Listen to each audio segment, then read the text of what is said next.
Hi everyone, I'm Romnick Malyorican. I'll be presenting to you why inclusion is important. I'll present also to you what I would do to help these two students struggling academically in my class.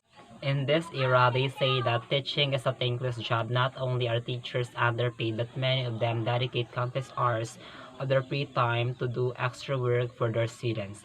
In general, being a teacher can be very difficult, but being a special needs teacher comes with its own unique set of challenges. In this connection, if I were handling 30 to 35 students in a class in which two of these students are struggling academically, I will encourage and help them grow in their studies and at the same time learning from what they deserve like their classmates. Since they possess those skills but having a hard chance to cope up like others, I will observe and ask these two students together with their parents about the incapacity of their child and how it acts at home and what they are doing outdoor. By this, I am able to determine what alternative I would do in order to teach them and guide in their studies.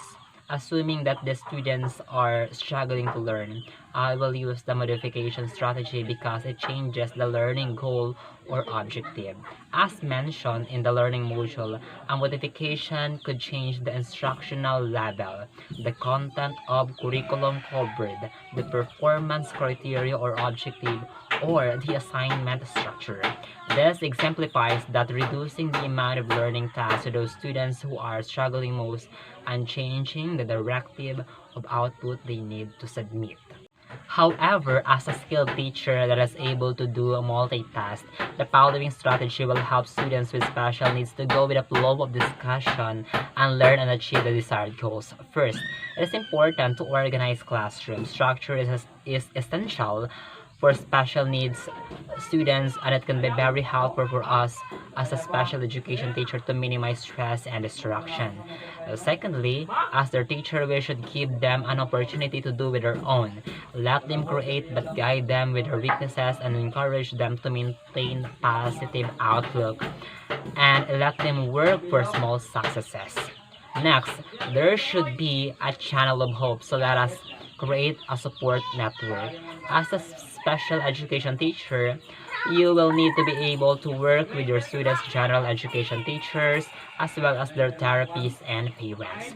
The more you communicate with everyone, the easier things will be and more your student will benefit. Lastly, as what modification is trying to say, as a special education teacher, they must keep things simple. What does it mean? It is important to break down tasks into small manageable steps like keeping projects short. The more complicated you make things, the more likely your students are to become confused and frustrated. And that adds to the challenges you are already facing.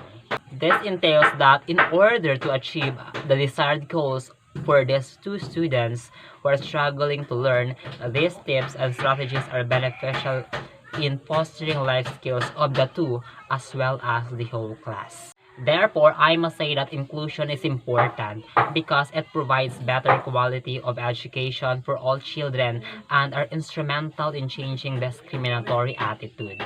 Yes, it helps all parents who struggle in raising a child. It concludes that inclusive education brings a child's first relationship with the world outside their families.